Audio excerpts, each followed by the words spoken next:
आज से 2 दिन पहले करीब हमने आपके सामने एक वीडियो प्रेजेंट किया था जहां पर हमने बताया था कि जो एशियन एशियन टीम्स है, ये आप देख पा रहे हैं, हमने वीडियो कहीं ना कहीं डाला था। एशियन एशियन टीम्स जो हैं वो लोग जब अपने एशिया से बाहर खेलने के लिए गए हैं, ये पिछले 3 सालों में 2021, 22, 23 3 सालों में कोविड के बाद से हमने कहीं ना कहीं जोड़ने की कोशिश की है, तो उनका परफॉर्मेंस किस तरीके का रहा है हमने ईयर बाय ईयर आपको समझाने की कोशिश की थी कि आखिर उनका ग्राफ जो है वो किस तरह से बढ़ा है, नीचे गया है या ऊपर गया है, या फिर कहीं ना कहीं सेम कांस्टेंट है या बेहतर है या फिर नहीं है। उस पर हमने बात की थी और आपके सामने हमने सारे अपने जो भी स्टैट्स के थ्रू जो भी डिस्कशन थी वो हमने आपके सामने रखे थे। अगर आपने वो वीडियो मिस किया तो हमें आपसे रिक्वेस्ट है कि उस वीडियो को जरूर सुनिए। नेपाल, ओमान और यूएई, ये तीनों टीमें जब एशिया से बाहर खेलने के लिए गई हैं इन पिछले 3 सालों में, इंक्लूडेड 21, 22, 23, तो उनका परफॉर्मेंस कैसा रहा है, कोई इंप्रूवमेंट है या फिर नहीं है, क्या चीज़ें, वो सब उस वीडियो में आपको मिलेगा। और अब बात करते हैं यूरोप टीम्स की। यूरोपियन टीम्स की बात करें तो स्कॉटलैंड एंड नीदरलैंड, ये दोनों टीमें जो कि एशियन में ओडिया स्टेट्स की यूरोपियन टीम्स कहीं ना कहीं हो जाती है, ये जब अपना कॉन्टिनेंट छोड़कर बाहर जाते हैं खेलने के लिए तो इनका परफॉर्मेंस कैसा रहा है, चलिए आज इस पे बात करते हैं। उस दिन एशिया की बात हुई, आज यूरोप की बात करते हैं। तो ये अपना यूरोपियन कॉन्टिनेंट छोड़कर पिछले 3 सालों में जब बाहर गए तो इनकी परफॉर्मेंस किस तरीके की रही है। शुरुआत स्कॉटलैंड से करना चाहूंगा मैं। स्कॉटलैंड का ओडीआई में पहले साल दर साल जानते हैं 2021, 22, 23 में ओडीआई में अपने यूरोप से बाहर जाकर परफॉर्मेंस कैसी रही है। बिल्कुल, देखिए अगर हम 2021 की बात करें तो 3 मैचेस खेले इन्होंने यूरोप से बाहर और तीनों में इन्हें जीत मिली और 100% का इनका रिकॉर्ड रहा स्कॉटलैंड का ओडीआई में। वहीं 2022 में बात करें तो 12 मैचेस इन्होंने यूरोप से बाहर खेले जिसमें 9 में उन्हें जीत मिली है और विनिंग परसेंटेज 75% यहाँ हो जाता है। वहीं 2023 में अगर हम बात करें पिछले साल की तो 11 ओडीआई इन्होंने खेले यूरोप से बाहर और 7 में स्कॉटलैंड को जीत मिली उन मैचेस में और 64% का विनिंग परसेंटेज है। और टोटल अगर हम करें पिछले 3 सालों में तो 19 मैचेस इन्होंने जीते कुल 26 मैचेस में से, जिसमें कि 73% विनिंग परसेंटेज यहाँ बनता है स्कॉटलैंड का यूरोप से बाहर ओडीआई। बिल्कुल, आप जो भी 26 मैच देख रहे हैं इन्होंने इस 3 सालों में खेला है यूरोप से बाहर जाकर।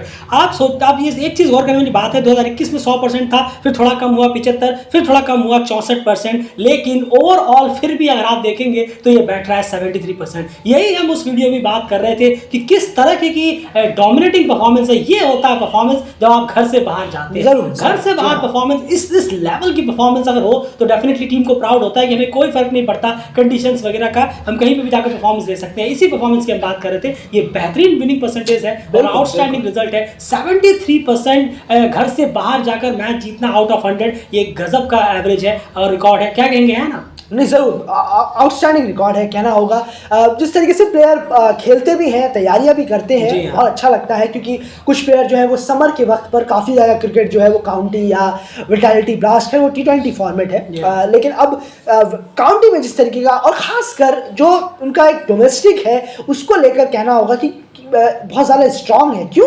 क्योंकि आप देखेंगे तो इतने ज़्यादा प्लेयर बाहर जाकर नहीं खेलते। ऐसा नहीं है कि पूरी टीम बाहर जाकर बसी हुई है, ऐसा नहीं है। 2 प्लेयर है, मार्क वाट है, आपके माइकल लीस, साफियान शरीफ का भी कबार, लेकिन मार्क वाट तो रेगुलर बेसिस पर जाते हैं, साल दर साल वहाँ जाकर खेलते हैं। मन से वगैरह भी मन से, बिल्कुल सही कहा आपने, मन से एक है जो वर्ल्ड में कहीं ना कहीं जाते रहते हैं अलग अलग जगह में। तो ज़रूर है कुछ ऐसे प्लेयर्स हैं, लेकिन उसके बावजूद जो अदर प्लेयर भी जिस तरीके से जो नए आ रहे हैं, बिल्कुल नए आ रहे हैं, ब्रैंडन मैककुलन भी है, वो भी शानदार परफॉर्म कर रहे हैं। और ओवरऑल जो प्लेयर्स हैं उनकी दाद देनी होगी कि डोमेस्टिक जिस तरीके से स्ट्रांग है और अवे की तैयारियां भी काफ़ी अच्छी होती हैं। डोमेस्टिक में रहकर ही इतना अच्छा खेल लेते हैं प्लेयर लोग, ये उनकी प्लेयर की काबिलियत पर हमें दाद देना होगा।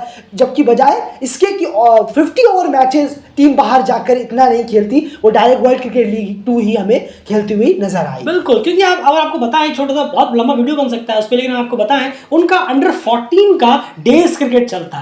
उनका अंडर 14 की टीम का 50 ओवर का डोमेस्टिक स्ट्रक्चर है, अंडर 16 का 50 ओवर का डोमेस्टिक स्ट्रक्चर है, उसको अंडर 19 के मैचेस है, फिर उसके बाद सीनियर लेवल की टीम की बात आती है। तो वो शुरू से ही उनके अंदर 50 ओवर पिच पे लंबा टिकना, उसके बाद रन्स करना, लंबी लंबी इनिंग्स खेलना, ये सब की पहले से ही उनकी मेंटालिटी काफी स्ट्रांग रहती है। उनका डोमेस्टिक स्ट्रक्चर जो है वो काफी शानदार नजर आता है। तो आने वाला जो पैटर्न है, जो अभी तक काउंटी तक पहुंचा भी नहीं है, वो भी बेहतर खेलते हैं। और कुछ मोमेंट्स वो अलग अलग क्लब्स में जाकर बाहर भी खेलते हुए नजर आते हैं, उसका रिजल्ट हमें दिखता है। जैसे यूनिवर्सिटीज में यूनिवर्सिटीज में जाते हैं, ऑस्ट्रेलिया यूनिवर्सिटीज में मैंने देखा था, उसके बाद इंग्लैंड की यूनिवर्सिटीज में भी जाकर वो लड़के मैचेस खेलते हैं। तो ये कमाल का विनिंग परसेंटेज है। ये होता है कि हाँ भाई सिर्फ घर में ही नहीं, हम बाहर भी जाकर टॉप परफॉर्मर है और वो स्कॉटलैंड दिखाती है। T20I की यहाँ अगर बात करें स्कॉटलैंड की आन, तो वो साल दर साल किस तरीके का रहा? जरूर 2021 में 10 T20I खेले यूरोप के बाहर, 4 में सिर्फ जीत मिली, 40% उनका रिकॉर्ड रहा विनिंग परसेंटेज। 2022 में टीम ने 3 T20I सिर्फ खेले और 1 में उन्हें जीत मिली यूरोप के बाहर और 34% का विनिंग परसेंटेज यहाँ रहता है। वहीं 2023 में कुछ भी नहीं खेला, बाहर कोई भी T20I खेला नहीं स्कॉटलैंड ने। और ओवरऑल देखेंगे आप तो 13 में से 5 मैचेस उन्होंने बाहर जीते, यूरोप के बाहर खेले 13 मैचेस और जीते सिर्फ 5 मैचेस और ओवरऑल 38% का विनिंग परसेंटेज है। इसमें आप क्या कहेंगे इस चीज को, क्योंकि इस चीज को पॉइंट आउट मार्क वाट ने भी 2022 में किया। जी हाँ बिल्कुल, मेरा भी आन वही रीजन रहेगा क्योंकि यहाँ पर 1 साल हो गया इसमें ध्यान नहीं देता गए हुए। ये मार्क वाट ने खुद कहा था 2022 T20 वर्ल्ड कप से पहले, जहां पर टीम सिर्फ 1 मैच जीतकर T20 वर्ल्ड कप से बाहर हो गई थी, वो लगातार मार्क वाट ने बहुत गुस्सा भी जाहिर किया था कि हमें प्रैक्टिस नहीं मिले बाहर जाकर, उससे पहले कुछ मैचेस नहीं मिले, जिसका बहुत बड़ा खामियाजा हुआ कि हम यहाँ पर परफॉर्म नहीं कर पाए। और यही ग्रांड रासमस ने पहले कहा था कि 2021 T20 वर्ल्ड कप से पहले हमें जमकर प्रैक्टिस मिला था, खूब मैचेस मिले थे, उसका देखिए हमारे पास रिजल्ट कि हम सुपर 12 तक पहुंचे थे। लेकिन 2022 में बारिश की वजह से उनके जो है बारिश की वजह से उन्हें वो प्रैक्टिस प्रिपरेशन नहीं मिल पाया, जिस वजह से वो चूक गए और उनकी परफॉर्मेंस इतनी खासा नहीं रही। तो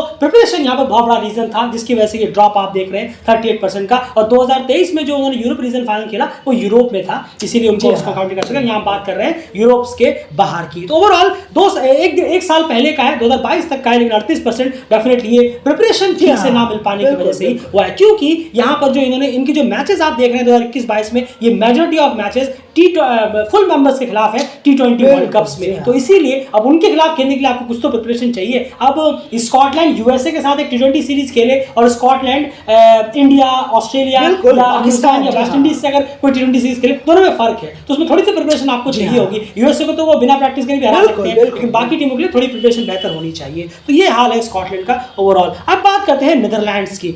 नीदरलैंड्स का एन ओडीआई में अगर हम देखें इन 3 सालों में किस तरीके का रिकॉर्ड रहा है आउटसाइड यूरोप? जरूर देखिए 2021 में उन्होंने खेला नहीं। 2022 की बात करें तो यहाँ पर 6 मैचेस उन्होंने खेले, 1 में भी जीत नीदरलैंड्स को मिली नहीं ओडीआई में आउटसाइड यूरोप। वहीं पर 2023 में अगर हम बात करें तो 22 मैचेस आउटसाइड यूरोप खेले ओडीआई में नीदरलैंड ने, जिसमें कि 8 में उन्हें जीत मिली और 36% विनिंग परसेंटेज उनका रहा है। और टोटल उनका हो जाता है 28 मैचेस उन्होंने आउटसाइड यूरोप खेले इस 3 सालों में और सिर्फ उन्हें 8 में जीत मिली है और 29% उनका विनिंग परसेंटेज बनता है ओडीआई में आउटसाइड यूरोप। बिल्कुल, तो यहाँ पर एक चीज़ गौर करने वाली बात है, जैसे कि आप जानते हैं कि नीदरलैंड्स ने अपने 95% मैचेस इनमें से जो भी आप देख रहे हैं ये खेले हैं फुल मेंबर्स के खिलाफ। 2022 में ओडीआई सुपर लीग तो 6 मैच आप देख रहे हैं वो बाहर जाकर उन्होंने खेले हैं। मेरे ख्याल से एक शायद न्यूजीलैंड में सीरीज उन्होंने खेली थी और एक मुझे याद है दोहा में जाकर अफगानिस्तान के खिलाफ कतर में उन्होंने एक सीरीज खेली थी 3-3 की। 2023 में ये 22 के 22 मैचेस जो है ज़्यादातर मैचेस में से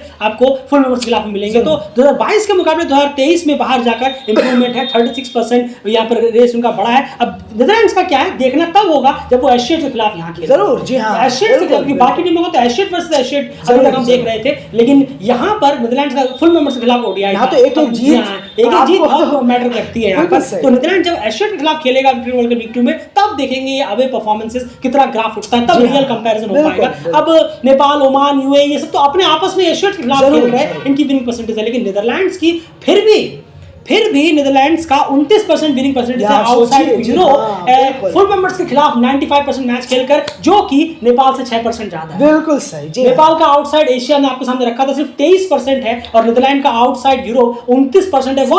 फुल मेंबर्स के खिलाफ खेलकर 95%। यही दिखाता है कि नीदरलैंड एशियट्स लेवल पर आकर क्या डिस्ट्रक्टिव परफॉर्मेंस देने वाला है, उम्मीद इसी की रहेगी। अब चलते हैं T20I की तरफ, जहां पर बहुत बेहतर है ओडीआई के मुकाबले अगर हम देखें। जरूर 2021 में 8 T20I खेले आउटसाइड यूरोप, यूरोप 2 में जीत मिली और 25% का, माफ कीजिएगा, 25% का विनिंग परसेंटेज रहा। 2022 में टीम ने 13 मैचेस खेले T20I आउटसाइड यूरोप, 8 में उन्हें जीत मिली, 62% का विनिंग परसेंटेज रहा। और 2023 में टीम ने कोई भी T20I खेला नहीं आउटसाइड यूरोप, या कहें कि T20I नहीं खेला उन्होंने कोई भी, क्योंकि उनका मोटो कुछ और था। और उसके बाद हम बात करें इस टोटल की, तो यहाँ पर टीम ने 21 T20I खेले, जिसमें कि 10 में सिर्फ उन्हें जीत मिली और 48% का नीदरलैंड का विनिंग परसेंटेज रहा आउटसाइड यूरोप T20I। बिल्कुल, तो जो कि काफी बेहतर यहाँ पर रहा है, लगभग आधे वो पहुंच गए हैं T20I में कि इन 3 सालों में कम से कम 50% के आसपास 48% उनका विनिंग परसेंटेज रहा है आउटसाइड यूरोप, जो कि काफी शानदार है। और इसमें 2022 में जो इंप्रूवमेंट देखने को मिली वो काफी शानदार थी, जब T20 वर्ल्ड कप में उन्होंने साउथ अफ्रीका जैसी टीमों को भी, साउथ अफ्रीका को यहाँ पर मात दी थी। तो खैर ये हाल है जो हमने आपको बताया कि आउटसाइड यूरोप ये दोनों टीमें जब जाती हैं तो इनका क्या हाल रहा है पिछले 3 सालों में। सब दूध का दूध पानी का पानी आपके सामने है कि नीदरलैंड्स और स्कॉटलैंड जो है वो काफी आगे हैं ओमान, यूएसए और यूएई के इन कंपेयर जब इन्होंने अपना कॉन्टिनेंट आगे किया है। डेफिनेटली आपको नीदरलैंड का विनिंग परसेंटेज ओडीआई में से 29% लग रहा होगा, लेकिन हमने आपको बताया कि उसके पीछे रीजन 95% जो मैचेस हैं वो उनके फुल मेंबर्स के खिलाफ है, जो ओमान, यूएई और यूएसए के, नेपाल के हैं। कुछ आध मैचेस हैं वर्ल्ड कप क्वालिफायर में, लेकिन उतने नहीं जितने ओडीआई सुपर लीग की वजह से नीदरलैंड्स और वर्ल्ड कप में खेलने की वजह से नीदरलैंड्स के रहे थे। तो स्कॉटलैंड सबसे आगे रहती है और फिर नीदरलैंड्स उन्हें फॉलो करते हुए नजर आते हैं हमें इस ओडीआई फॉर्मेट में पिछले 3 सालों में अपने कॉन्टिनेंट छोड़कर। अब बचती हैं 3 और टीमें, नामीबिया, यूएसए। इन दोनों की हम बात करेंगे, कनाडा की हम बात नहीं करेंगे, कनाडा को अब शुरू करना है। तो नामीबिया और यूएसए मेरे ख्याल से यही 2 टीमें बची हैं। पीएनजी की बात करने का कोई मतलब नहीं है क्योंकि आप उनके पास ओडीआई स्टेटस जा चुका है। तो नामीबिया और यूएसए की अगली वीडियो में बात होगी, आपको बताएंगे कि यूएसए जब अमेरिका से बाहर गया तो उनका क्या हाल रहता है, और नामीबिया जब अपना अफ्रीकन रीजन छोड़ते हैं तो उनका हाल क्या रहता है। बने रहिए क्रिकेट चैनल के साथ। पिछला वीडियो था ओमान, यूएई और नेपाल, और उस वीडियो को जाकर जरूर सुनिए, बहुत इंटरेस्टिंग कंटेंट उसमें भी हमने प्रोवाइड कराया, आपको बहुत पसंद आएगा उम्मीद है। और इस वीडियो को भी पूरा सुनने के लिए thank you so much. Cricket channel को सब्सक्राइब जरूर करिए। बाय।